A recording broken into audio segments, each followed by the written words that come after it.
What's good, ladies and gentlemen? This is your guy, Mr. Live, coming at you direct once again for Week 11, Thursday Night Football. Here to bring you my thoughts, opinions, and predictions. This Thursday night, we'll see a game between the 6-3 Titans traveling out to play the 4-6 Packers. Now, last week, both teams were able to pick up a win. The Packers, they broke their losing streak and got a big win over the Cowboys, while the Titans, they also picked up a win and they're trying to stay on top of their division, man. So, should make for a good game. Let me know down below who you think is going to be taking this game on Thursday night, the Packers or the Titans. But as always, let's go ahead and talk about it. All right, now in this game, the Packers get to stay home for the second straight week, which means the game will be played at Lambeau Field. And as always, kickoff time is 5:15 Pacific, 8:15 Eastern. So like I mentioned, both of these teams were able to add a win to their record in Week 10. And like any other game, I think there's going to be some key points that each team will have to hit on if they're going to be successful this Thursday night. So let's take a look at each team, break their Week 10 matchups down, and of course, see what they got to do Thursday night to pick up another win. Going to be starting with the visiting team, the Tennessee Titans. In Week 10, the Tennessee Titans played the Denver Broncos, and as you know, got the win with a final score of 17-10. In this game, Ryan Tannehill threw for 255 yards, was 19 of 36, and had 2 touchdowns. On the ground, Derrick Henry only had 53 yards on 19 carries, and Nick Westbrook, not the other Westbrook, had 119 yards receiving on 5 catches and caught 2 touchdowns from Tannehill. Looking at the Titans' Week 10 performance, I think they did play to their matchup.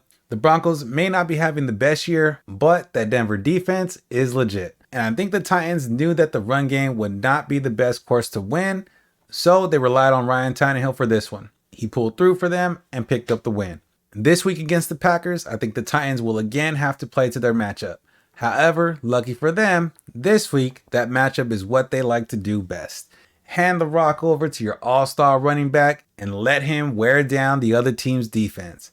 Henry is having another great year. He's already rushed for almost 1,000 yards and is only 8 yards behind the league's leader. And the Packers are the 5th worst against the run, which could mean a big day for Henry. He has 9 touchdowns on the year, and I'm sure he wouldn't mind adding another 1 or 2 to the list. Having a good run game will also control the clock and limit Aaron Rodgers and the Packers' opportunities. The Tennessee defense is also going to have to play well when they're on the field. Rodgers is still capable of throwing a couple of touchdowns, and the Titans are 29th against the pass. They do have a very good pass rush, but on the back end, they can be a little susceptible. So they have to lock it down and limit the chances for the Packers. But like I said, they have some of the best rushers and can get after the quarterback, as reflected in their 29 sacks on the season, which is good enough to be tied for 3rd in the NFL. In addition to this, the Titans are 2nd against the run, so they should be able to defend against Aaron Jones and A.J. Dillon. If the Titans can do this, they should be able to get the win on the Packers.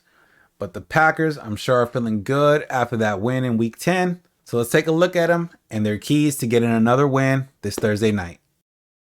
Now the Packers in Week 10 play the Dallas Cowboys and they pulled out the win with a 31-28 victory. Aaron Rodgers was 12 for 20, threw for 224 yards and had 3 touchdowns. All 3 touchdowns were caught by Christian Watson, who had a breakout game with 107 yards on 4 receptions. Aaron Jones also had himself a nice game with 138 rushing yards on 24 carries, and he also found the end zone once. The Packers in Week 10 show that they're not ready to mail it in just yet. The Cowboys have been playing good on defense, and the Packers did a good job of slowing that pass rush down. Something that they will have to do again against the Titans. As I mentioned, the Titans are tied for 3rd in sacks, so protecting Aaron Rodgers is going to be critical for the Packers. But similar to the Titans, they have a good run game.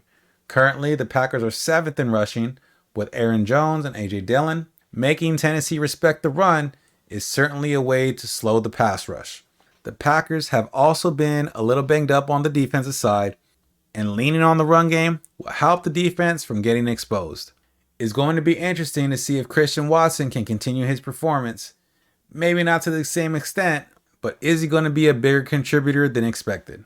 Play action might be the thing the Packers try to take some shots on. If the run is established, you can bet they will take some shots on play action.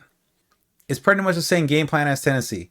Run the ball, control the clock, and get after the passer. But which of these two teams can do it better?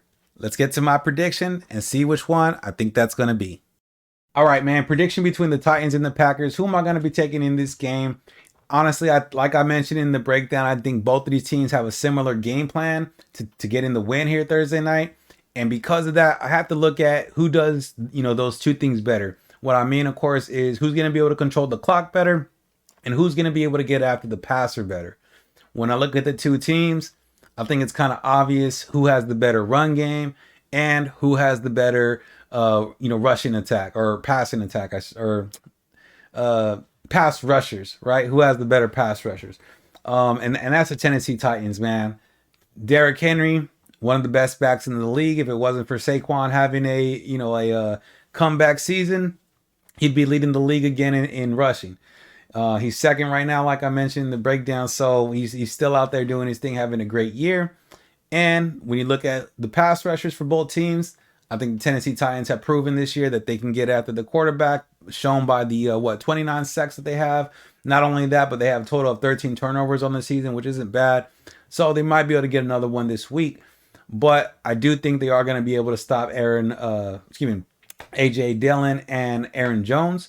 I think they'll be able to stop them, or at least slow them down enough to where it's going to force Aaron Rodgers to throw the ball a lot more. And when that happens, then they just got to send their pass rushers in, man, and have them get after the quarterback like they've been doing all year. And if they're lucky about it, they can probably force a turnover, which will obviously give them an opportunity on the offense, and they'll probably be able to capitalize, man. So, like I said, I look at the two teams. Who does it better? Who controls the clock better? Who rushes the passer better? That's going to be the Tennessee Titans. That's who I'm going with to win this game Thursday night. If you agree with me, man, let me know in the comments. If you disagree with me, let me know in the comments, man. Let's go ahead and talk about this thing. I just want to have a conversation with y'all, man. Talk about football, my favorite sport in the entire world. So let's go ahead and talk about this thing, man.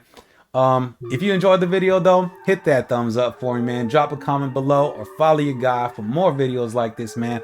Bring you my thoughts, opinions, and predictions throughout the season for Sunday night games, Monday night games, Thursday night games, and any other game I feel like doing, man. So if you enjoy that content, hit your guy with a follow.